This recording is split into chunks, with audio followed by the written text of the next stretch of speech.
السلام عليكم ورحمة الله وبركاته.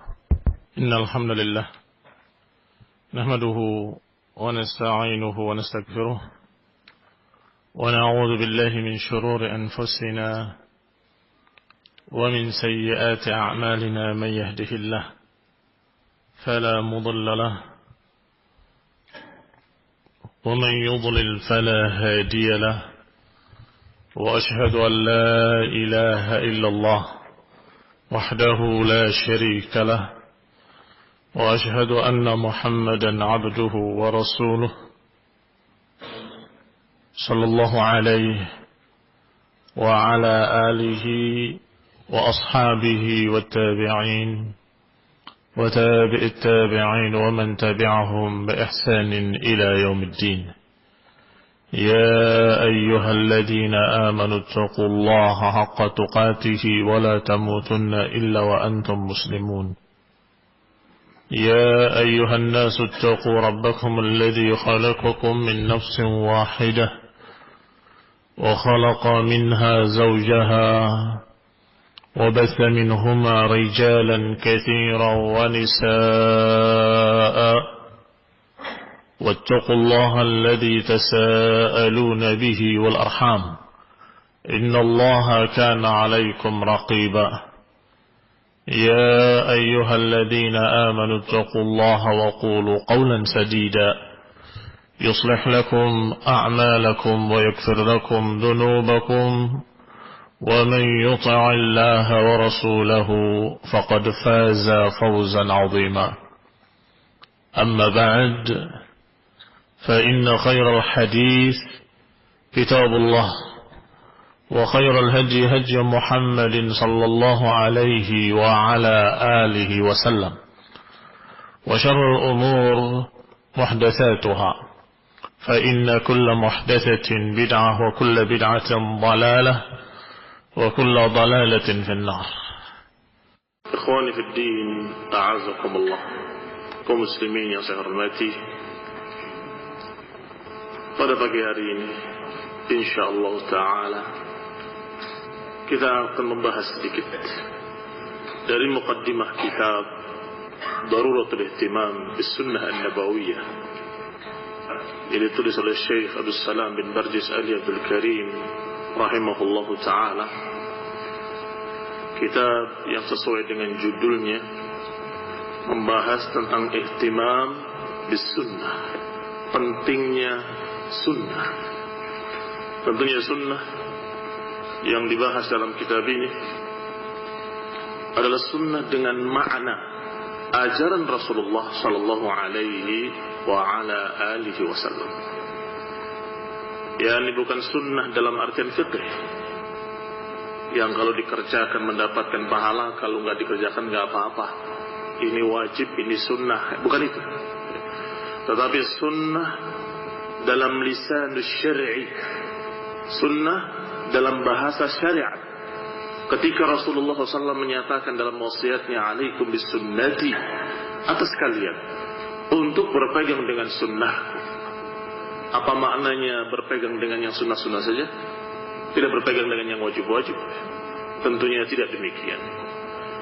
Kata para ulama, sunnah yang disebut dalam hadis Rasulullah SAW seringkali bermakna ajaran Rasulullah secara umum, termasuk yang wajib-wajibnya, termasuk yang sunnah-sunnahnya. Artinya semua yang diriwayatkan dari Rasulullah Sallallahu Alaihi Wasallam berkait dengan agama ini dikatakan sunnah. Maka kalau dikatakan dengan wasiat alaikum bisunnati wa sunnatul khulafa ar-rasyidin, maka maknanya atas kalian untuk mengikuti jalanku dan jalannya para khalifah-khalifah yang lurus. Ini mengikuti ajaranku dan mengikuti bagaimana para khulafa ar-rasyidin mengikuti ajaranku. Ikhwan fillah, a'azakumullah, dalam muqaddimahnya beliau membawakan satu ayat. Law anna ahlal kitabi amanu wattaqaw lakafarna anhum sayyi'atihim wa la'adkhalnahum jannatin na'im.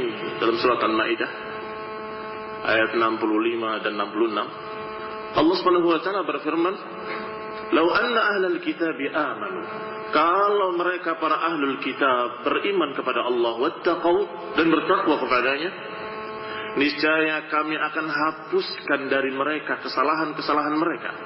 Wala adkhalnahum jannah, dan kami akan masukkan mereka ke dalam jannatin na'im, surga yang penuh nikmat. Walau annahum aqamu Taurat wal Injil, kalau saja mereka menegakkan Tauratnya, menegakkan Injilnya, maka kata Allah, niscaya la akalu min fawqihim, mereka akan makan dari atas mereka dan dari bawah mereka, wa min tahti arjulihim. Minhum ummatun muqtasidah, di antara mereka ada yang umat yang merupakan pas-pasan saja, wa katsir minhum sa'a ma ya'malun, tapi kebanyakan mereka jelek sekali apa yang mereka lakukan. Ikhwan fillah, a'azakumullah, walaupun ayat ini berbicara tentang ahlul kitab Yahudi dan Nasrani, tetapi tentunya Allah sebutkan ayat ini dalam Al-Quran, dalam surat Al-Ma'idah, untuk kalian kaum muslimin, untuk kita kaum muslimin. Maknanya ini juga pelajaran bagi kita kaum muslimin. Kalau Allah katakan mereka ahlul kitab, kalau mau menegakkan agamanya, amanu wattaqau, mereka beriman dan bertakwa dan menegakkan Injilnya dan Tauratnya, maka Allah berikan 3 janji azim, janji-janji besar. Yang pertama Allah katakan dengan kalimat lakafarnahum sayyiatihim, kami akan hapuskan kejelekan-kejelekan dan dosa-dosa mereka, dimaafkan dan diampuni. Yang kedua, wala adkhalnahum jannatin na'im, dan tentu kami akan masukkan mereka ke dalam surga yang penuh nikmat. Dan yang ketiga, Allah janjikan dengan perkara kenikmatan dunia yang Allah katakan la fatahna, atau kami akan bukakan, atau la akalu. Dalam ayat lain la fatahna barakat. Dalam ayat ini dikatakan kami akan berikan mereka makan, rizki, min fawqihim, dari atas mereka, wa min tahti arjulihim, dan dari bawah mereka. Ikhwan ibn a'azakumullah, berarti sama dengan ayat lain. Lau anna ahlal qura amanu wattaqau la fatahna alaihim barakat minas sama'i wal ard walakin kadzabu.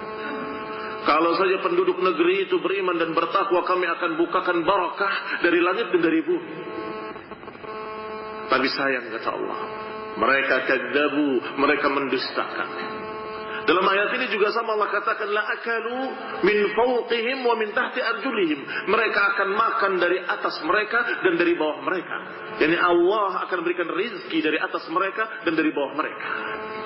Baik, kalau 3 janji ini diberikan oleh Allah Subhanahu wa taala, maka apalagi yang kita harapkan? Yang kita harapkan selama ini hanya perkara-perkara yang disebut oleh Allah ini, apalagi keridhaan Allah dan jannahnya, keridhaan Allah dan surganya, dan dihapuskan dosa-dosa kita. Dan yang ketiga, bagaimana hasanatud dunya, sebagaimana doa-doa kita fid dunya hasanah wa fil akhirati hasanah wa qina adzabannar. Ikhwani fillah, a'azakumullah, kaum muslimin yang saya hormati, siapa di antara kita kaum muslimin yang bersih dari dosa? Siapa di antara kita yang tidak pernah keliru, enggak pernah salah, enggak pernah tergelincir ke dalam maksiat? Wallah, yang ma'sum hanya Rasul sallallahu alaihi wa ala alihi wasallam, terjaga dari kesalahan. Maka kita semua butuh kepada ampunan Allah, maghfirah Allah, butuh janji pertama yang Allah katakan lakafarna, sungguh kami akan hapuskan dari mereka kesalahan-kesalahan mereka. Memang ayat ini berbicara tentang ahlul kitab. Kalau ahlul kitab mau beriman dan bertakwa, mau menegakkan Injil mereka dan Taurat mereka, tentunya maknanya sama. Wahai kalian kaum muslimin, kalau kalian beriman dan bertakwa dan menegakkan Al-Quran kalian, Allah akan hapuskan dari kalian dosa-dosa kalian. Dan Allah akan masukkan ke dalam jannatin na'im. Dan Allah Subhanahu wa taala akan bukakan barakah dari langit dan dari bumi. Ketika mereka mendustakan agama Allah, ketika mereka mengingkari ajaran sunnah Rasulullah sallallahu alaihi wa ala alihi wasallam, maka ketika Allah murka, Allah cabut kenikmatannya. Allah ganti kenikmatan dengan azab. Allah timpakan pada mereka berbagai macam petaka. Bukan yang turun dari langit itu adalah barakah. Bukan suqya rahmah, tapi suqya azab. Awan yang datang dari kejauhan, yang mereka mengira bahwa itu adalah aridun mumtiruna, itu awan yang akan memberikan hujan pada kita. Ternyata Allah bantah. Itu adalah bahkan alladzi ista'jaltum bih. Itu adalah apa yang kalian terburu-buru dengannya. Rihun fiha adzabun alim. Itu adalah angin yang membawa azab yang pedih. Awan dari kejauhan seperti awan yang akan memberikan hujan. Ternyata ketika datang angin yang memberikan azab, tudammiru kulla syai'in bi amri rabbiha, menghancurkan segala sesuatu dengan perintah Rabbnya, sehingga tidak tersisa dari mereka illa masakin, kecuali bentuk-bentuk rumah mereka. Rumah yang mereka ukir dari batu, mereka yang diukir dari berbagai macam perkara yang hampir bisa dikatakan anti gempa, nggak runtuh dengan goncangan. Ternyata Allah adab dengan cara lain. Angin yang dingin mematikan mereka, yang memutuskan jantung-jantung mereka, yang masuk ke telinga-telinga mereka dan memecahkan gendang telinga mereka, yang sampai Allah katakan tentang mereka bahwa mereka menjadi bangkai-bangkai di rumah mereka. Ikhwan bin a'azakumullah, kaum muslimin sahormati, 7 malam 8 hari, 7 layalin wa 8 ayyam, 7 malam 8 hari terus menerus angin dingin pada mereka, yang disebut dengan angin sarsar. Kaum muslimin yang saya hormati, lihat, yang biasanya datang kepada kita awan memberikan hujan, alhamdulillah. Kita kaum muslimin beriman kepada Allah, kita kaum muslimin bertakwa kepada Allah, walaupun masih sebagian tidak menegakkannya, tapi Allah Maha Rahman. Allah masih menunda azab ini karena rahmatnya dan kasih sayangnya. Padahal penyebab-penyebab azab sudah bermunculan di mana-mana. Penyebab-penyebab azab, penyebab-penyebab Allah murka sudah bermuncul. Tetapi karena sudah sunnatullah bahwa azab yang merata tidak terjadi pada umat ini dengan doa Rasulullah SAW, maka ikhwan ibn a'azakumullah azab turun, tapi sebagian di sana, sebagian di sini. Yang lain mendapatkan pelajaran. Yang lain mendapatkan pelajaran dari Allah Subhanahu wa taala, sehingga azab yang Allah takdirkan sebagai rahmat bagi yang lain, sebagai rahmat bagi umat-umat yang melihatnya bahwa itu adalah peringatan dari Allah Subhanahu wa taala. Wala nudhiqannahum minal 'adzabil adna dunal 'adzabil akbar la'allahum yarji'un. Sebagaimana yang dibaca oleh imam kita tadi, jazahullahu khairan. Kami akan timpakan pada mereka azabal adna dunal 'adzabil akbar. Kami akan timpakan azab yang kecil, bukan azab yang besar, la'allahum, agar mereka mau kembali. Berarti azabnya yang Allah turunkan rahmat dari Allah Ta'ala untuk peringatan, sebagai peringatan yang penting bagi kita kaum muslimin.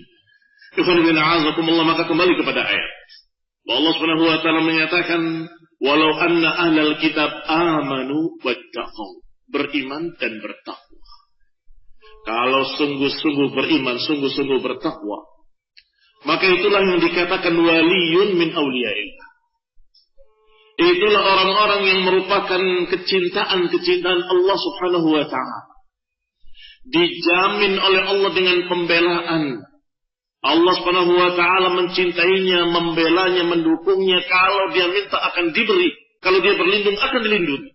Sebagaimana dalam hadis yang sahih, hadis Al-Qudsi, Rasulullah SAW menyatakan, Allah berfirman, man 'adali waliyan faqad adantuhu bil haq. Siapa yang berani mengganggu wali-waliku, kata Allah, kami umumkan perang, kata Allah, kepadanya. Siapa yang dimaksud?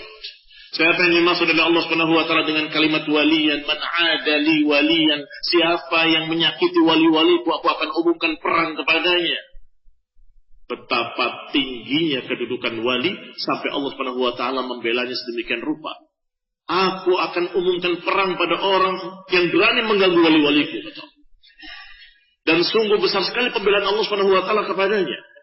Allah Subhanahu wa taala menyatakan, Tidaklah seseorang mengamalkan yataqarrab ilayya bi syai'in ahabbu ilayya mimma faratuhu alaihi. Lanjutan hadisnya, tidaklah seorang hamba mendekatkan diri kepadaku dengan sesuatu yang ahabbu ilayya, yang lebih aku cintai selain apa yang aku wajibkan atas. Ini kewajiban-kewajiban dari salatnya, kewajiban-kewajiban puasanya, kewajiban-kewajiban zakatnya. Semua kewajiban-kewajiban itu merupakan perkara yang sangat dicintai oleh Allah SWT. Maka tidaklah seorang hamba mendekatkan diri pada Allah dengan sesuatu, enggak ada yang lebih tinggi daripada apa yang diwajibkan oleh Allah SWT. Kemudian, bahwa hamba tadi la yazalu yataqarrab, terus mendekatkan diri kepadaku bin nawafil, dengan yang mustahabbat, dengan yang sunnah-sunnah, ini sunnah dalam makan fikih, dengan yang tidak wajib tetapi dianjurkan, dengan perkara-perkara yang mustahabbat, yang nawafil, hatta uhibbahu, hingga aku cinta kepadanya. Dan kalau aku cinta kepadanya, aku akan menjadi matanya yang dia melihat dengannya, menjadi telinganya yang dia mendengar dengannya, menjadi tangannya yang dia berbuat dengannya, menjadi kakinya yang dia berjalan dengannya. Wala in sa'alani la'u'tiyanna, wala in ista'adani la'u'idanna. Kalau dia meminta kepadaku, pasti aku beri. Kalau dia berlindung kepadaku, pasti aku lindungi. Masya Allah. Istimewa sekali wali yang Allah katakan ini. Yang ternyata kuncinya untuk menjadi wali yang dicintai oleh Allah dan dibela tadi adalah perkara menegakkan kewajiban-kewajiban dan melengkapinya dengan yang nawafil, dengan yang sunnah-sunnah, yakni menegakkan semua syariat ini secara sempurna. Udkhulu fis-silmi kafah. Masuklah dalam Islam secara keseluruhan. Kalimat ini sering didendangkan oleh mereka-mereka, tetapi dipahami secara sempit. Ya, di beberapa kelompok-kelompok yang sering mengangkat kalimat udkhulu fis-silmi kafah. Ternyata yang dipikir oleh mereka tentang orang lain, bukan dirinya.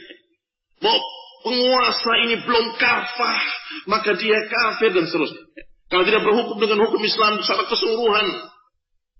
Kita tanyakan kamu secara pribadi, apakah sudah menegakkan Islam ini secara kafah?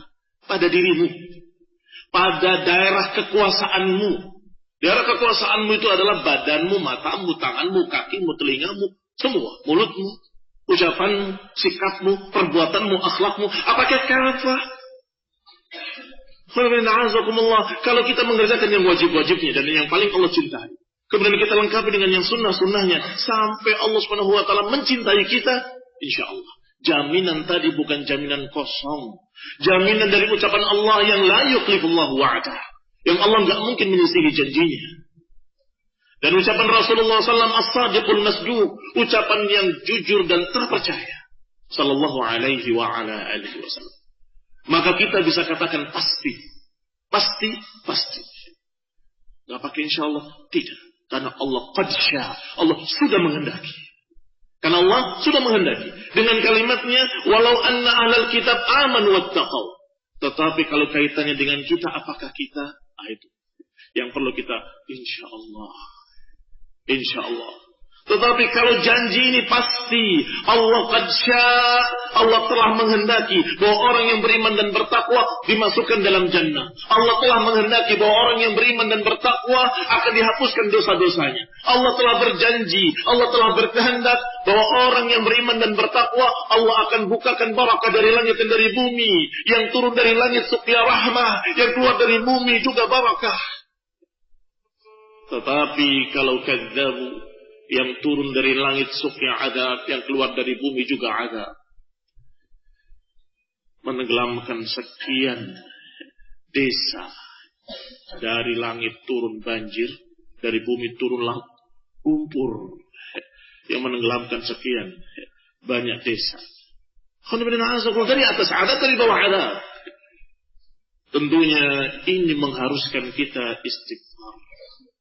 Istaghfiru rabbakum innahu kana ghaffar. Minta ampunlah kepada Allah Subhanahu wa taala, karena itu merupakan sebab dari kita sendiri. Ketika terjadi kerusakan di daratan dan di lautan, apa sebabnya? Allah katakan bima kasabat aydikum. Masih dikatakan wa ya'fan katsir. Dan Allah memaafkan dari sekian banyak. Artinya kalau kita melihat yang turun azab dari Allah SWT, itu baru balasan sebagian. Yang sebagian besar Allah maafkan. Wallahu arhamur rahim. Allah sangat sayang kepada hambanya. Masih Allah maafkan dan masih Allah berikan kesempatan untuk kembali kepada sunnah. Alaikum bisunnati, kata Nabi. Atas kalian untuk berpegang dengan sunnahku. Demikian pula apa yang terjadi di kaum muslimin dalam bentuk-bentuk lain dari azab Allah.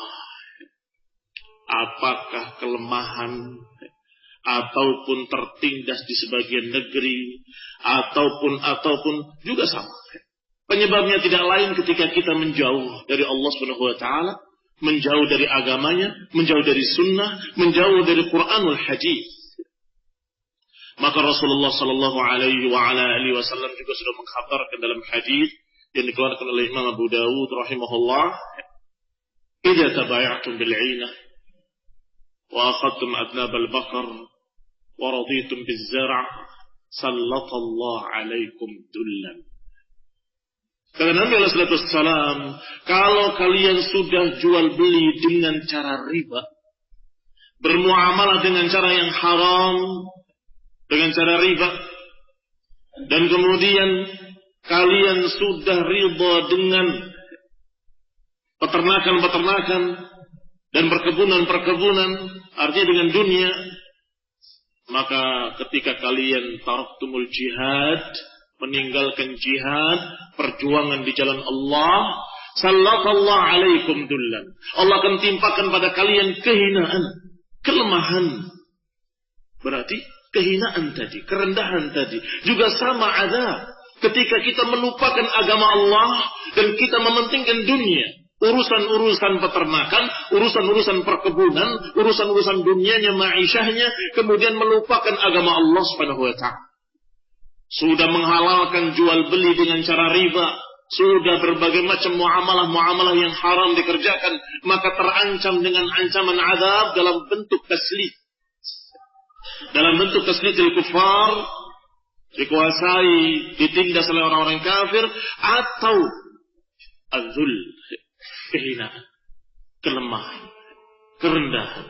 Padahal harusnya orang beriman ini mulia. Walillahil izzatu walirasulihi walil mu'minin. Kemuliaan itu milik Allah, milik Rasulnya, dan milik orang-orang yang beriman. Tapi kenapa sebagian kaum muslimin tertindas, terhina, diinjak-injak, bahkan dibantai? Ikhwan fillah a'azakumullah. Setelah kita lihat selidik punya selidik, ternyata memang agama mereka sudah jauh. Bahkan sebagian mereka tinggal nama-namanya saja. Muhammad, Ahmad, Abdullah, Abdurrahman, Fatimah, Aisyah. Tetapi dalam keadaan agama mereka hampir habis, hampir lenyap. Dulu di Bosnia demikian. Dan juga di sebagian lain juga demikian keadaan. Sallallahu alaikum dhullan. Allah akan timpakan pada kalian kehinaan, kerendahan. Sampai kapan? Dikatakan la yanzi'u hatta tarji'u ila dinikum. La tanzi'uhu, la yanzi'uhu. Tidak akan dicabut lagi kehinaan tadi.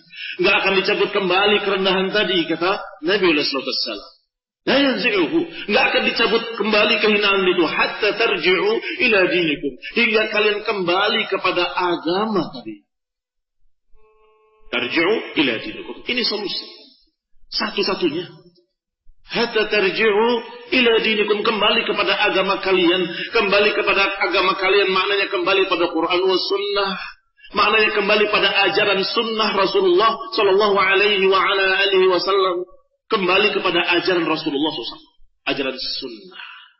Sehingga sunnah yang kita bahas ini bukan sunnah dalam artian ini sunnah, ini Quran. Bukan. Bukan itu maksudnya. Tapi sunnah ajaran Nabi. Sehingga masuk di dalamnya Al-Quran. Terjawab sudah. Kenapa kok julukan para ulama sejak dulu pada mereka ahlus sunnah, ahlus sunnah, ahlus sunnah. Kenapa gak disebut ahlul Quran? Kenapa kok disebut ahlus sunnah? Karena sunnah yang mereka maksud adalah sunnah yang syamilah yashmulul Quran wa sunnah. Sunnah dalam makna ajaran Rasulullah secara lengkap, secara kafah. Di dalam sunnah Rasulullah ada baca Quran, memahami Quran, mengamalkan Quran. Bahkan kata Aisyah radhiyallahu taala anha, kana khuluquhu al-Quran. Bahwa akhlak beliau adalah Al-Quran. Artinya dari ujung awalnya sampai akhirnya tidak pernah lepas dari Quran. Ucapan Rasul, perbuatan Rasul, amalan Rasul, sikap Rasul, akhlak Rasulullah SAW, semuanya tidak akan pernah keluar dari Quran. Maka siapa yang mengerjakan sunnah-sunnah tadi secara lengkap, dia sudah menerangkan dan menerapkan Al-Quran secara sempurna.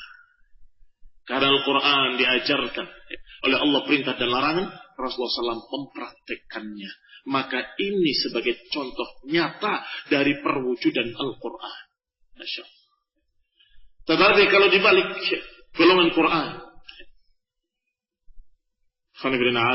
masih ada pertanyaan. Quran dengan pemahaman siapa? Karena masing-masing golongan-golongan, kelompok-kelompok yang bertikai, masing-masing mengatakan kami mengikuti Quran. Tetapi menyelisihi mereka atau berselisih mereka dalam menafsirkan ayat tadi. Ada yang kesana, ada yang kemari. Maka kaum muslimin yang saya hormati, kalau kita melihat bagaimana Rasulullah SAW menerapkan Al-Quran, maka niscaya itulah tafsir dari Rasul secara praktik. Sallallahu alaihi wa ala alihi wasallam. Maka justru yang dikenal dengan nama Quraniyun di Pakistan itu ingkar sunnah. Mereka menamakan dirinya Quraniyun. Kami golongan Quran karena tidak mau sunnah. Aliran sesat bahkan dikafirkan oleh para ulama. Quraniyun menganggap kami hanya berpegang dengan Quran, nggak mau dengan sunnah. Padahal kalau konsekuen berpegang dengan Quran, di dalam Al-Quran banyak sekali perintah-perintah untuk taat pada Rasul. Ati Allah wa ati'ur Rasul. Ma'atakumur Rasul fakhuduh. Apa yang dibawa oleh Rasul pada kalian ambillah. Sekian banyak. Sehingga mereka pun dusta dengan kalimat kami golongan Al-Quran. Ikhwan ibn a'azamallahu muslimin sarmati. Tidak ada perdebatan dalam masalah istilah. Mau kelompok Quran sunnah, mau golongan berpegang dengan hadis atau dikatakan golongan ahli sunnah wal jamaah. Selama itu warid diriwayatkan dalam Quran dan sunnah, dan selama itu disebutkan oleh para salafus saleh, maka itu adalah nama yang wajar. Ikhwan ibn a'azakumullah, nama yang pas, yaitu kaum muslimin. Huwa sammakum al-muslimin. Mereka menamakan kalian kaum muslimin. Yaitu yang berpegang dengan Quran dan sunnah. Yaitu yang mengikuti ajaran Rasulullah sallallahu alaihi wa ala alihi wasallam. Yaitu mengikuti generasi pertama, golongan yang mengikuti salaf, generasi pertama para sahabat radhiyallahu alaihim ajma'in. Penamaan-penamaan tadi untuk menerangkan siapa muslimin yang haqqah. Siapa muslimin yang benar-benar muslimin? Tentunya yang berpegang dengan Quran dan sunnah. Sebab itu pegangan kaum muslimin. Siapa kaum muslimin yang sudah dipastikan mereka akan selamat? Mereka para sahabat, para salafus salih radhiyallahu alaihim ajma'in. Disebutkan oleh Rasulullah SAW, disebutkan dalam hadis, disebutkan pula dalam Quran bahkan tentang pujian Allah pada mereka. As-sabiqun al-awwalu minal muhajirin wal ansar walladzina tabauhum bi ihsan radhiyallahu anhum wa radu an. Dan Nabi juga menyatakan khairun nasi qarni thumma alladzina yalunahum thumma alladzina yalunahum. Dan sekian banyak pujian-pujian Allah dan Rasulnya kepada mereka. Maka kaum muslimin yang hakiki adalah mereka para salafus saleh dan pengikut mereka. Dan juga mereka yang berpegang dengan Quran dan sunnah. Itulah muslimun. Maka kalau benar-benar berpegang dengan Quran dan sunnah, niscaya Allah berikan janji-janji pasti tadi. Dihapuskan dosa-dosa kita, dimaafkan kesalahan-kesalahan kita, dimasukkan ke dalam jannah, dan kemudian Allah SWT menjanjikan barakah di dunia. Di dunia hasanah, wa fil akhirati hasanah, wa qina adzabannar. Demikian ikhwan fillah azakumullah yang bisa saya sampaikan secara singkat dari muqaddimah kitab Tharutul Ihtimam bis Sunnah dengan tambahan sedikit. Nasallahu taufiq wal afiyah, wa nasallahu hidayah wa rahmah. Selanjutnya bisa dengan pertanyaan. Barakallahu fikum.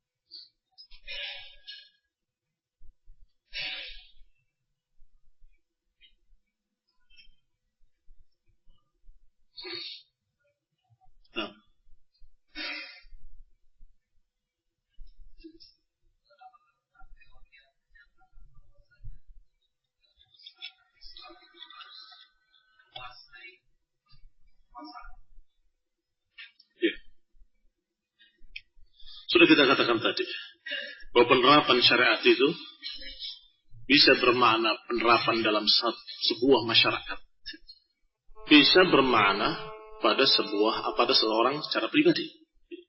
Maka kalau tidak bisa yang itu, yang ini jangan ditinggalkan. Jangan sampai kata peribahasa menunggu hujan yang turun, air yang diperjana ditumpahkan. Wah, kita nggak diturun, buang dulu, tunggu. Ternyata nggak jadi hujannya, habis air ini. Jangan kita berkhayal nanti ingin negara Islam. Apa yang ada pada dirinya yang bisa dikerjakan, nggak dikerjakan. Sunnah yang ini nggak dikerjakan, kenapa? Ini dalam rangka sirriyah, supaya terjaga kerahasiaan kita. Yang ini nanti kalau ada daulah, nanti kalau berdiri negara Islam, ini kalau ada khilafah, ini habis. Nggak ada yang dikerjakan. Padahal kalau tidak bisa diterapkan dalam sebuah masyarakat, dalam sebuah negara, terapkanlah pada diri kalian masing-masing. Bahkan Syekh Al-Albani menyatakan, menukil ucapan tokoh mereka sendiri. Saya mendengarnya dari Syekh Al-Albani, bukan dari tokoh mereka. Tokoh mereka sendiri berkata, bangunlah negara Islam pada dirimu, akan tegak pada negerimu. Bangunlah, tegakkanlah negara Islam pada dirimu masing-masing, niscaya akan tegak di negerimu. Artinya, kalau kita tidak mampu yang itu, kenapa yang kita mampu kita nggak kerjakan? Tegakkan pada diri kita. Dari ujung rambut sampai ujung kaki, terapkan sunnah. Terapkan ajaran Nabi SAW. Setelah itu, keluargamu, istrimu, anak-anak. Setelah itu, siapa yang kamu mampu untuk nasihati, tegakkan pada dirimu, tegakkan pada dirimu. Takun fil ardikum, insya Allah akan tegak di negerimu, di bumimu. Ini semuanya jawaban yang bagus, tapi hanya saja mereka, Allah Ta'ala alam, tidak mengerti pemahaman tokoh mereka sendiri. Nah, ada lagi? Nah,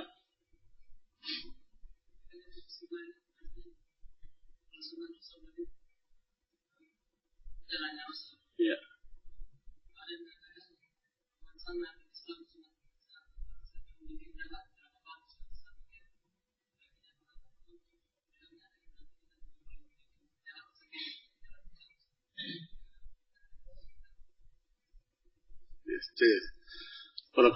Memang ada makna sebagaimana dalam semua kalimat-kalimat itu ada makna syar'i, ada makna istilahi, ada makna lughawi, ada makna secara bahasa, ada makna secara syariat.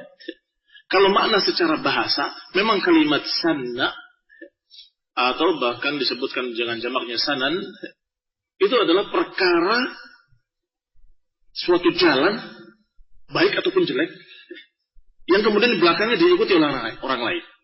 Itu disebut sunnah secara bahasa. Bahkan bukan hanya itu, yang jelek pun dikatakan sunnah. Sunnatan sayyi'atan, sunnah yang jelek. Maka itu adalah lughatan secara bahasa. Sebagaimana Rasulullah SAW menyatakan, "Satattabi'unna sanana alladziina min qablikum." Kalian pasti akan mengikuti sunnah-sunnah orang sebelum kalian. Yaitu Yahudi dan Nasrani. Sunnah yang bagus apa sunnah yang jelek? Yang jelek. Berarti ini makna lughawi. Dan itu para ulama melihat mana yang lughawi, mana yang syar'i. Kalau yang lughawi biasanya dalam keadaan tidak ditarif biasanya. Tidak dengan ma'rifah. Ma'rifah itu dalam nahwu yang menunjukkan sudah jelas, sudah tertentu. Seperti man sanna sunnatan. Itu mesti nakirah. Maka itu biasanya lughatan, cara bahasa. Tetapi kalau dengan ma'rifah alaikum bis sunnah, atas kalian berpegang dengan as-sunnah. Ini sunnah yang itu. Sunnah yang sudah tertentu. Maka yang dimaksud sunnah Rasulullah Sallallahu Alaihi Wasallam, dan itu semuanya baik. Semuanya baik. Sehingga bedakan antara sunnah dengan makna lughawi dan sunnah dengan makna syar'i. Kalau lughawi, kalau secara bahasa, bisa jelek, bisa baik. Pokoknya setiap perbuatan yang kemudian diikuti di belakangnya oleh pengikut, itu maknanya dalam bahasa Arab sunnah. Maka siapa yang mengerjakan sunnah yang baik, dia mendapatkan pahala dan pahala pengikutnya. Dan siapa yang mengerjakan sunnah yang jelek, dia mendapatkan dosa dan dosa pengikutnya. Dalam keadaan tidak mengurangi dosa pengikutnya. Tetap utuh dosa pengikutnya, tapi si pelaku pertama akan ditimpa kejelekan. Dan tentunya hadis ini ada asbab al-wurud, sebab terucapnya, sebab tersebutnya hadis ini oleh Rasulullah SAW. Supaya kita tahu bahwa sunnah yang dimaksud apakah sunnah bikin sendiri. Yaitu ketika Rasulullah SAW melihat datang rombongan dari Mudar, hampir seluruhnya dari Mudar, dalam keadaan miskin, hanya berselempangkan senjata saja, hampir tidak berpakaian, kecuali yang menutupi auratnya saja. Maka Allah SAW berdiri di mimbar, berkhutbah, memerintahkan pada mereka hendaklah masing-masing bersedekah dengan pakaiannya, dengan makanannya, walau bisyiqqi tamrah, walaupun dengan setengah buah korma. Atau kama qala sallallahu alaihi wa ala alihi wasallam. Tiba-tiba orang yang pertama membawa makanan dan pakaian memulainya, tiba-tiba yang lain ikut serentak memulainya atau mengikutinya. Orang pertama tadi diikuti oleh yang lain rame-rame sampai jadi dua gunung pakaian sama gunung makanan. Maka Allah mengatakan man sanna sunnatan hasanatan falahu ajruha wa ajru man 'amila biha.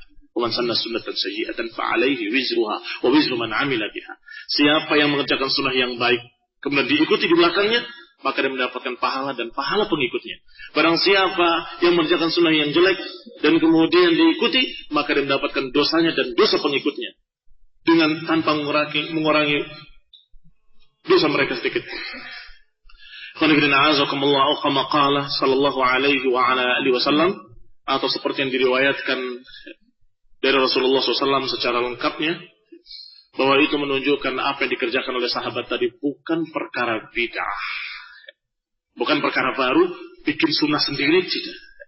So, dalam agama sudah lengkap, tidak perlu untuk ditambah dengan ajaran baru apapun. Wallahu ta'ala a'lam.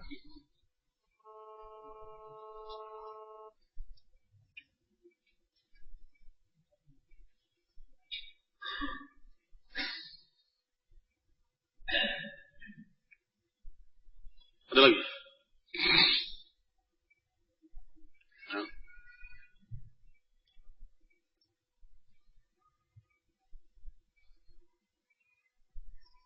Nah, maksudnya adalah ayat Allah Subhanahu wa taala yang menyatakan la fatahna 'alaihim barakat minas sama'i wal ardh. Ayat ini tafsirkan dengan ayat itu. La fatahna 'alaihim barakah. Nah, sebab kalau kita terjemahkan akan jadi kaya, Rasulullah sendiri miskin kok. Para sahabat juga sebagian mereka ada yang rumahnya dia tidak bisa berdiri secara tegak karena terlalu pendek. Tidurnya juga dalam keadaan ketika tidur kakinya bersentuhan dengan temboknya. Tidak memiliki kecuali bejana untuk wudunya. Ini banyak yang terjadi demikian. Tetapi barakah. Makan mereka min fawqihim wa min tahti arjulihim. Nah, kaya tidak mesti bahagia, miskin tidak mesti sengsara. Tetapi kalau beriman pada Allah dan Rasulnya, mesti bahagia, tentram. Kaya itu miskin. Hatinya lapang, hatinya bahagia, hatinya tenang, tentram. Dan demikian dipanggil oleh Allah, ya ayyatuhan nafsul mutmainnah. Wahai jiwa yang tenang, tentram. Nah, ada lagi? Ada pertanyaan di sini tertulis minta penjelasan tentang penyimpangan Hizbut Tahrir. Saya tidak tahu rincinya tentang Hizbut Tahrir, tetapi globalnya apa yang pernah dikatakan oleh Syekh Al-Albani ketika mereka datang kepadanya ingin bertanya. Karena Syekh tahu bahwa ini kelihatannya kecenderungannya kemana, maka Syekh tanya sebelum kita bicara.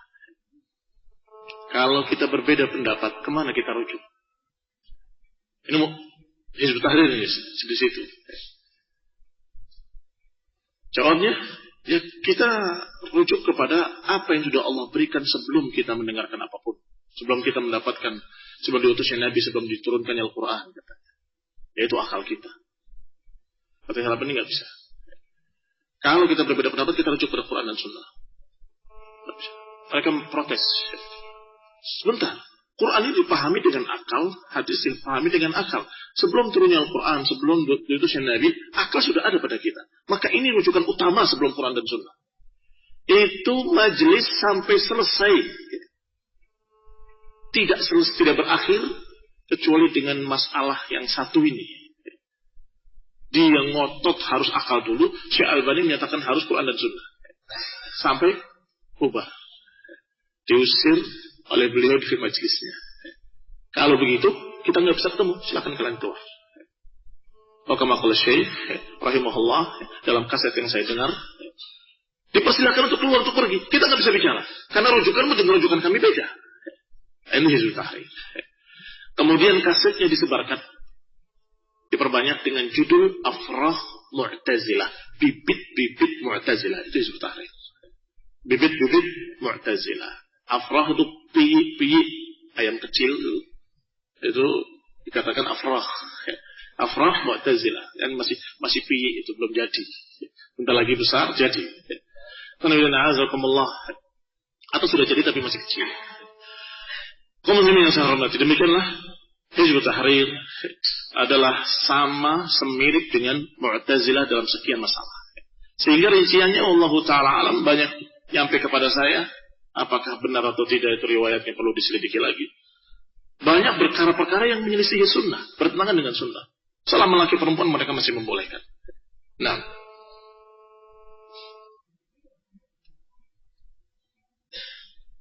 bisa minta penjelasan tentang as-sururiyah. Perasaan sudah lama sururiyah ini. Tapi memang kadang-kadang yang namanya penyimpangan itu datang dengan satu pakaian, setelah habis diterangkan penyimpangannya, dia akan muncul lagi dengan pakaian baru. Nah, itu selalu begitu. Beberapa aliran seperti itu. Dulu namanya Mu'tazilah, sekarang Hizbut Tahrir. Iya kan, agak keren dikit. Dulu Mu'tazilah, sekarang Islam liberal. Sama saja intinya, yaitu mengutamakan akal daripada nas Quran dan Sunnah. Demikian pula Suriyah yang dulu lebih dikenal dengan namanya Sufiyah. Masa Sufi? Ya, ini salah satu dari prinsip Sufi. Prinsip Sufi itu banyak. Salah satunya adalah jagalah hati, jagalah hati. Salah satunya. Bagaimana jaga hati? Bukan jaga hati seperti kalian Ahlus Sunnah wal Jamaah. Menjaga hati dari penyimpangan, kesyirikan, kekufuran, bukan. Tapi jaga hati, jangan sampai kita bermusuhan dengan orang lain. Jangan sampai kita membuat orang lain tersinggung. Jangan sampai, sehingga semua baik, semua bagus, semua dipuji semua. Sufi. Sehingga mereka bisa merangkul ahlul bid'ah sejelek apapun, kelompok sesat apapun, masih bisa diajak kerjasama. Kalau ditanya bagaimana kelompok ini, semua baik. Apa kata Sufi? Banyak jalan menuju Roma. Harusnya kan banyak jalan menuju Mekah ya. Roma itu kan tempatnya Nasrani. Tempat sucinya mereka. Berarti itu dari mereka pepatah itu. Maksudnya banyak jalan menuju Mekah. Tetapi maksudnya lebih parah lagi. Istilahnya sudah salah. Maksud yang dimaksudnya sudah lebih parah lagi.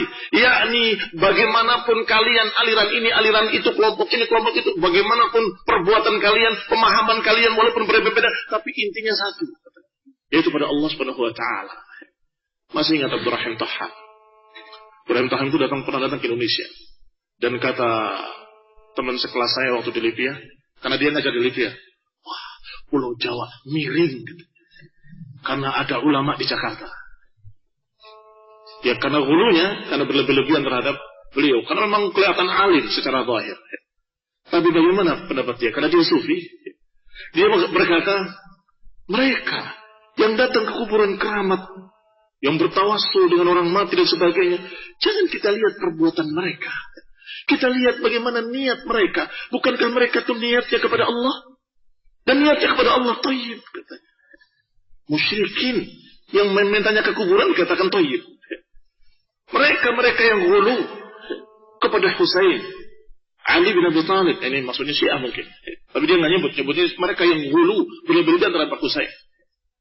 Saya tanya, apa dorongan mereka sampai berlebihan terhadap Ali? Apa dorongan yang faktor pendorong yang menyebabkan mereka berlebihan terhadap Husain? Kecintaan pada Ali, kecintaan pada Husain, dan cinta kepada Husain thayyib. Kecintaan pada Husain bagus. Lihat sufi ini. Jadi bagus semua. Syiah yang berlebihan terhadap Husain bagus. Mereka yang bertawasul bagus. Karena yang penting niatnya kan bagus. Ini saya dengar bukan langsung dari dia, tapi dari bantahan Syekh Albani kepada dia. Bantahan Syekh Albani kepada Ibrahim Tohan. Bahkan Syekh bin Baz saja yang kita kenal bagaimana lembutnya beliau membantah Ibrahim Tohan dengan ucapan yang sangat keras. Kata beliau, qaulul majanin. Ucapan dia ini seperti ucapan orang gila. Dibilang majnun oleh Syekh bin Baz. Kenapa? Karena dia berkata untuk membela yang tadi, bahwa dia berlebihan terhadap Husain. Kenapa? Karena cintanya pada Husain. Dan cinta pada Husain thayyib. Bahkan aku, kata Ibrahim Tohan, lau kunna nisa'an fi zamani Husain lanasrabanna min riqi Husain. Kalau kami para wanita di zaman Husain, kami akan meminum air liurnya Husain. Ya. Ucapannya, ucapan majanin. Ucapan kayak ucapan orang gila. Mau minum air liurnya Husain. Muslimin yang saya hormati. Ini sufi. Kemudian muncul dalam bentuk lain di abad 20. Dalam bentuk hizbiyah ikhwaniyah. Bahwasanya semua kelompok itu bisa kita kerjasama mereka muslimin. Kemudian mereka dendangkan yel-yelnya. La syarqiyah, la gharbiyah, la sunni, wa la syiah. Islamiyah. Tidak timur, tidak barat, tidak sunni, tidak syiah. Yang penting Islam. Karena memang Ikhwanul Muslimin lahir dalam bentuk partai, wajar ucapan itu. Kenapa wajar? Karena dia ingin mentajmi, mengumpulkan semua golongan. Kalau dia hanya golongan yang ini saja kan kalah. Kalau pemilu pasti kalah. Tapi dia supaya mereka semua ikut, udahlah, gak usah ribut, jangan sunni, jangan syiah, semua Islam. Gak apa-apa sunni, gak apa-apa syiah. Sehingga pendirinya ada syiah, ada sufi, ada mu'tazilah, ada semua. Bahkan ada Kristen Ortodoks. Para pendeta. Kenapa? Sama. Jawabannya dengan ucapan-ucapan politikus di Indonesia sama. Bahwa kita ini partai Islam, tapi kita mencerminkan Indonesia secara umum. Karena mencerminkan Indonesia secara umum, maka prosentasinya seperti negara. Kalau di negara ini Kristen ada 10%, maka di anggota partai kita 10% harus dari Kristen. Masya Allah. Ucapan-ucapan seperti itu sama. Merangkul semuanya dengan alasan jangan membicarakan masalah perbedaan. La ta'awan fimma tafaqna wa na'tadri ba'duna ba'dan fimma talafna. Kita mendukung apa yang kita sama, dan kita saling menghormati apa yang kita berbeda. Suruh menghormati Syiah, suruh menghormati Mu'tazilah, suruh menghormati Jahmiyah, suruh menghormati Ingkarus Sunnah. Astagfirullah. Dibantah oleh para ulama prinsip itu prinsip batil. Mau dikemanakan sekian ayat dalam Al-Quran, ta'muruna bil ma'ruf wa tanhauna 'anil munkar. Perintahkanlah pada ma'ruf dan cegahlah dari kemunkaran. Mau dikemanakan ini? Dikubur amar ma'ruf nahi munkar. Enggak perlu. Kalau kamu mengingkari, kamu sesat, mu'tazil. Enggak boleh. Kita saling menghormati apa yang kita berbeda. Sesungguhnya kata-kata dalam hatinya, jangan nanti partai kita kalah. Kita sungguhnya. Cuma yang keluar dari mulutnya lain. Baik. Setelah dibantah oleh para ulama, jelas ya, kesalahannya. Muncul lagi dalam bentuk lain. Ya ini yang saya tanyakan.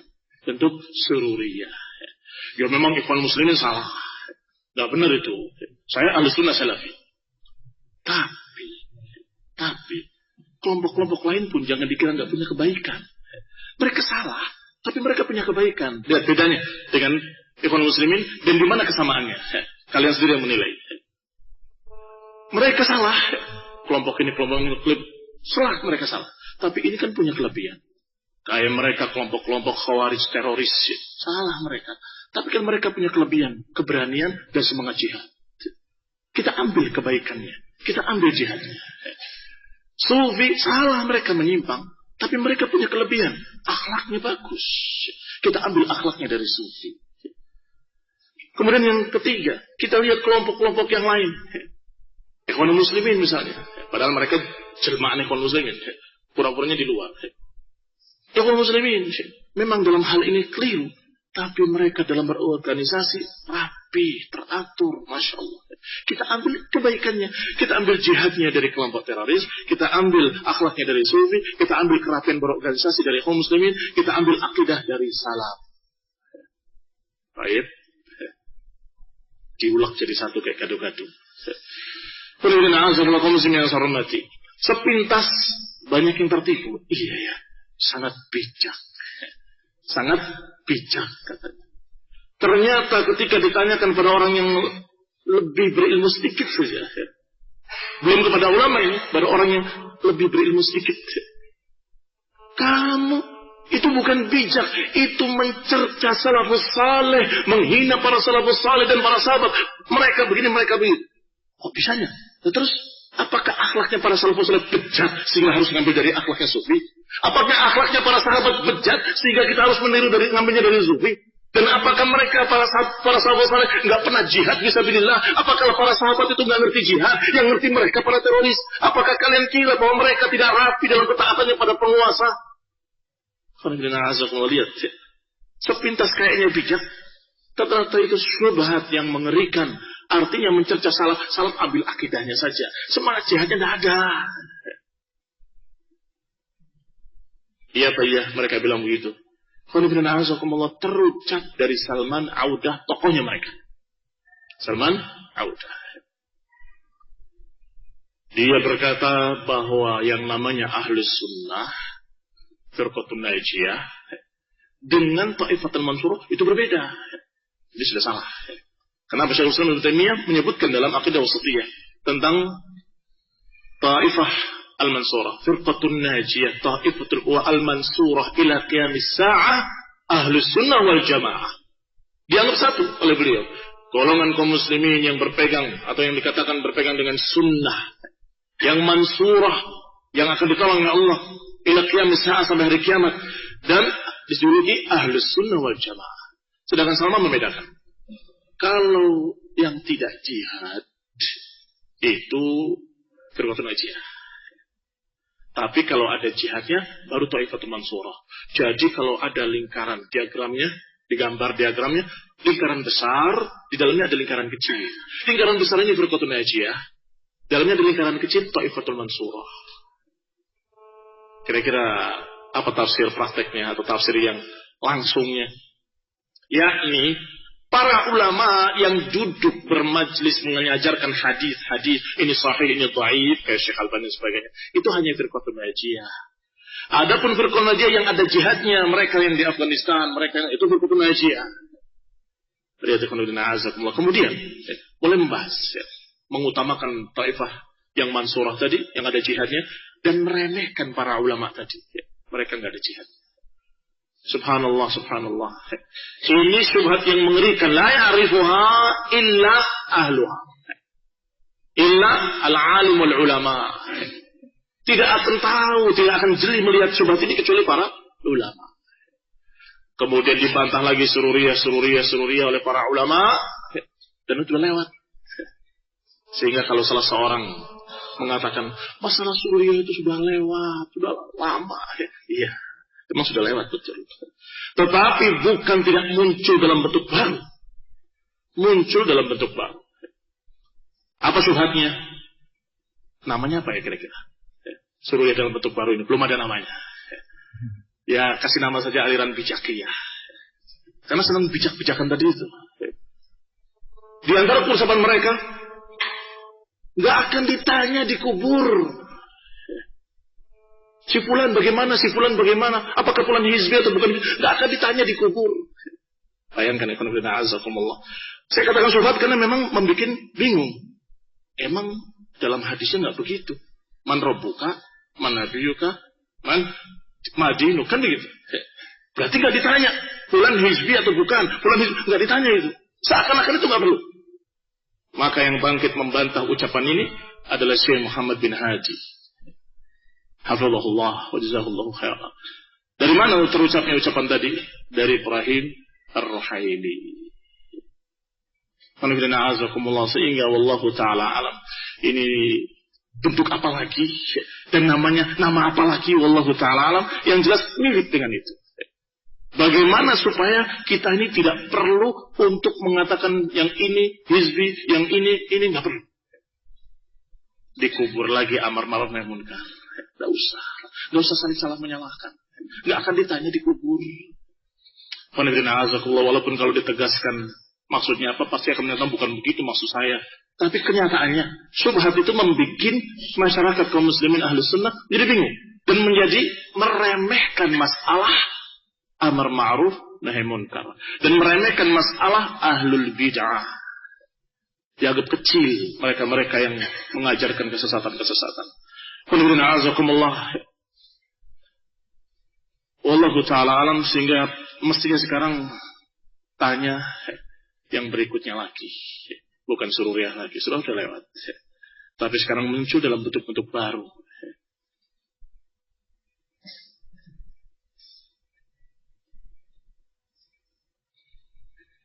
Saya kira tulisannya nggak jelas. Ternyata saya yang salah. Jubah apakah sunnah atau adat? Bolehkah demi kemaslahatan dakwah tidak memakai jubah? Masalahnya bukan jubahnya. Barakallahu fikum, jazakallahu khair. Pertanyaan bagus. Yang jadi masalah bukan jubahnya atau gamisnya.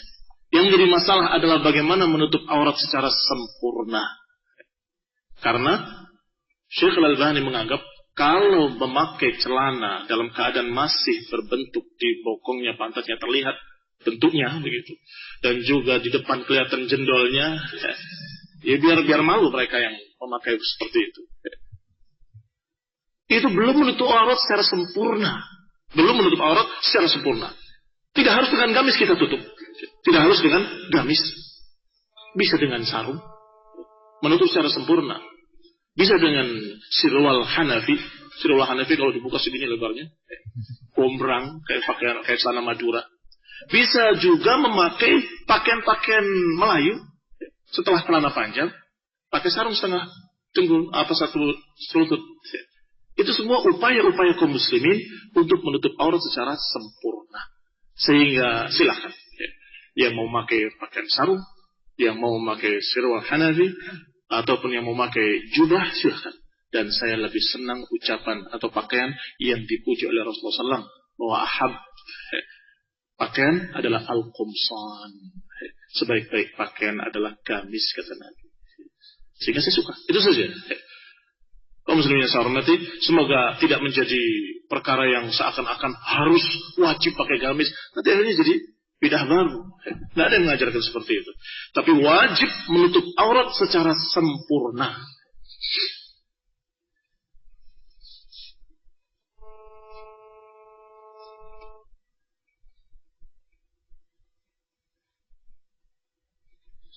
Bolehkah kita mengambil ilmu dari orang yang suka berdusta, atau suka menzalimi, atau suka mencabut perkataannya? Nah, kalau salah harus dicabut perkataannya. Baik. Yang pertama, berdusta. Para ulama tidak mengambil riwayat dari seorang yang kalau dia itu sudah dikenal kedustaannya, maka tidak diambil riwayatnya. Riwayatnya dhaif. Kalaupun dia berbuat zalim, yang artinya fasik, itu juga akan terganggu kejujurannya, atau akan terganggu kehormatannya, sehingga juga tidak diambil ilmu daripadanya. Tapi ini perlu diterangkan, bukan berarti seorang yang berbuat dosa kemudian dia dikatakan tolak riwayatnya, karena tidak akan ada kalian mendapat seorang yang tidak pernah punya salah, kan begitu. Tapi maknanya sudah dikenal kefasikannya. Sudah dikenal kefasikannya. Atau suka mencabut perkataannya. Adapun mencabut perkataannya sepertinya mungkin yang dimaksud adalah Karena kedangkalan ilmunya sering salah. Hari ini menyampaikan fatwa, besok dicabut kembali. Kemarin itu salah, maaf ya. Harusnya begini.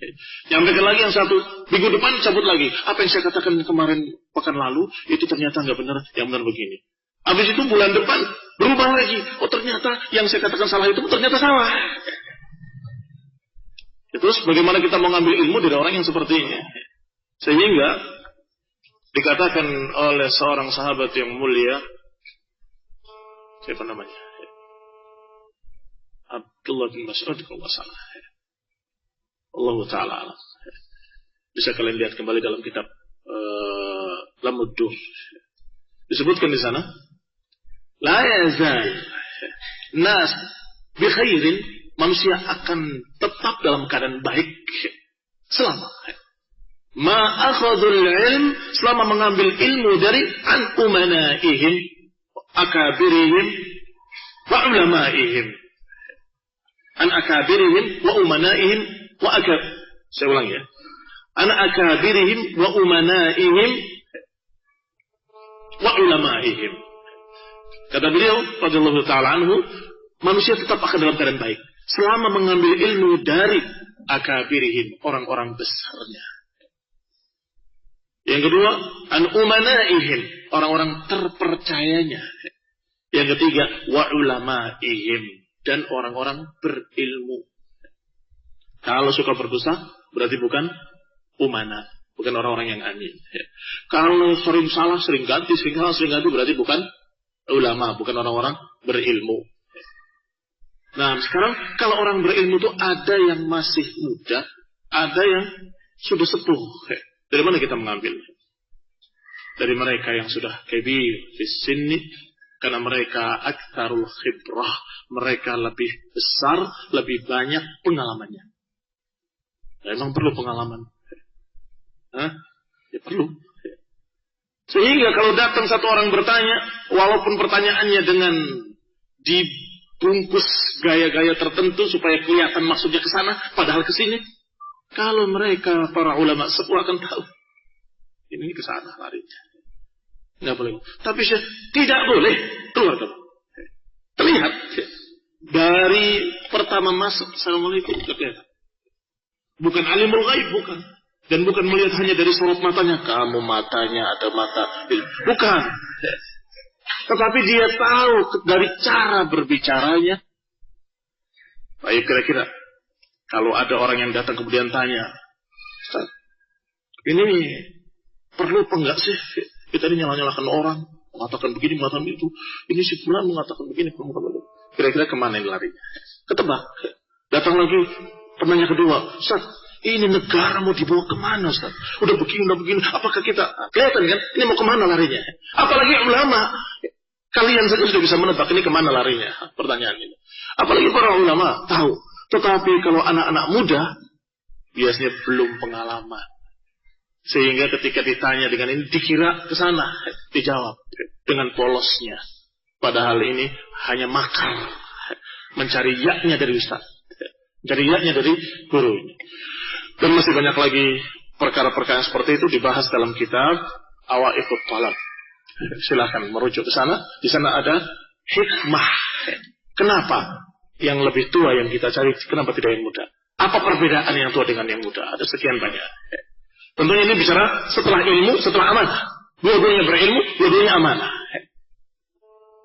Yang ini sering terburu-buru, yang muda, yang lebih tua biasanya lebih sabar. Yang ini pengennya tembak langsung, yang ini masih berpikir jauh. Iya kan? Berbeda. Ini kurang ajar, ini bid'ah, dalalah. Kita sikat saja. Anak muda, padahal ketika disikat, jadi masalah nasional masuk berita. Setelah itu diganti dengan yang lebih hebat, lebih bagus, lebih rame. Kenapa? Karena terkenal di koran-koran, di berita-berita. Akibatnya bukan baik, malah jelek. Tetapi kalau mereka melihat ini bakalnya begini, jangan. Ustaz, ini kita jangan. Sabar. Itu bedanya orang tua dengan anak muda. Apalagi perbedaannya? Darah muda dengan darah tua. Nah, tentunya perbedaan lainnya adalah anak muda masih kuat syahwatnya. Orang tua udah turun. Iya Pak ya? Biasanya begitu umumnya, wallahu taala alam. Saya baru 47 tahun sudah nggak berpikir lagi itu sudah otak aduk dan capek. Ustaz kok menentang? Bukan menentang. Beda dengan anak muda yang pengen nikah. Kira-kira akan berbeda nggak pada sehari-harinya? Akan berbeda. Begitu ada yang tanya, pertanyaan dari akhwat, pertanyaannya ke sana, terpikir, ini kalau jadi generasi kedua bagus ini. Biasanya suka begitu. Tapi kalau orang yang sudah syahwatnya sudah turun, nggak berpikir ke sana. Ini masalah halal loh, bukan masalah yang nggak halal. Dari ungkapannya berarti dia butuh ditolong begitu. Nah, artinya bukan kita menjelekkan, tidak, itu perkara yang wajar. Karena dia misalnya perlu ditolong, terzolimi, begini. Wah, ini harus saya tolong segera. Nah, diselamatkan.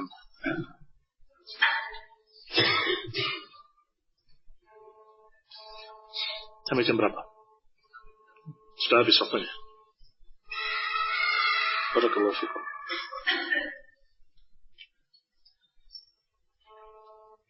Sudah jawab semua, alhamdulillah.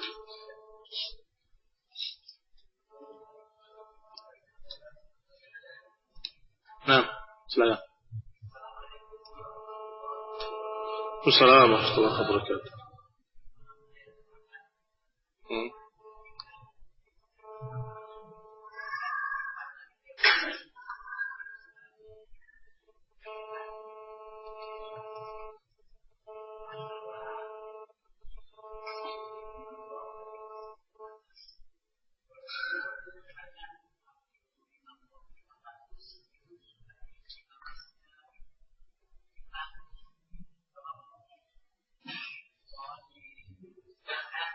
Ya, jazakallahu khair.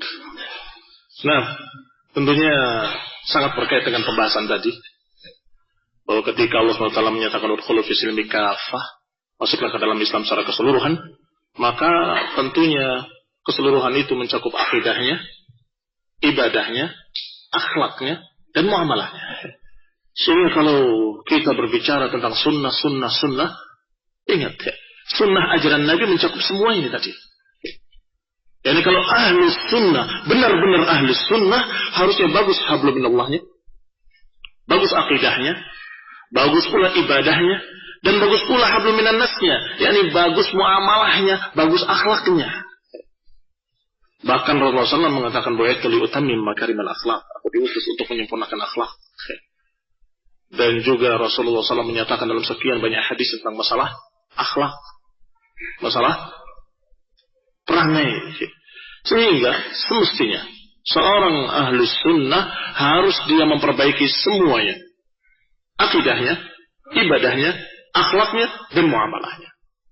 Akhlak itu tentunya kita pahami, sedangkan muamalah itu lebih umum lagi, seperti dalam masalah dagang, hutang piutang, sewa menyewa, dan sebagainya. Kalau Rasulullah SAW mengajarkan sunnahnya adalah samhan idza ba'a, samhan idza ishtara, menggampangkan ketika menjual, menggampangkan ketika membeli, ya kurang lebih dikit. Maka kamu jangan kemudian ahli sunnah rewel, punya betul sampai ribut antara dia dengan penjualnya, atau kalau dia penjual dengan pembelinya. Kenapa? Kurang lebih dikit lah. Selama kamu masih untung, alhamdulillah, selesai. Ini akhlak dan ini muamalah.